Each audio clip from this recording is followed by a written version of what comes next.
With trembling hands, Clara pushed the door open. The room was smaller than the others, but the walls were lined with old wooden crates. In the center of the room was a large, ornate mirror.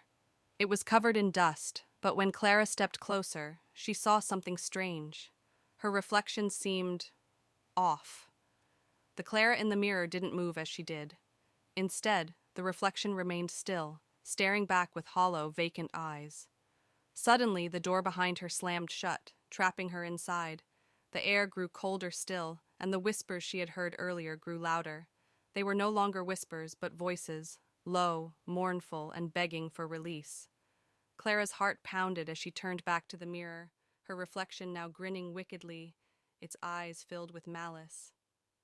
Without warning, the reflection in the mirror reached out, its cold, clammy hand emerging from the glass. Clara screamed and backed away, but the hand grabbed her wrist, pulling her toward the mirror. She fought with all her strength, but it was no use. As she was dragged closer, the voices in the room grew louder, their cries becoming frantic.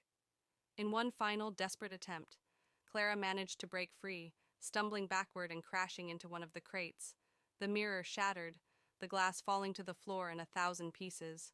The room fell silent. Clara stood there, trembling, her breath ragged.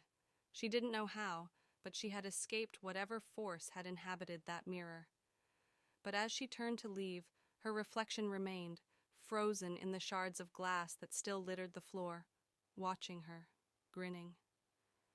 And as Clara stepped out of the mansion and into the night, she could have sworn she heard a faint voice, barely a whisper, coming from the forest behind her. "You can't leave. You never leave."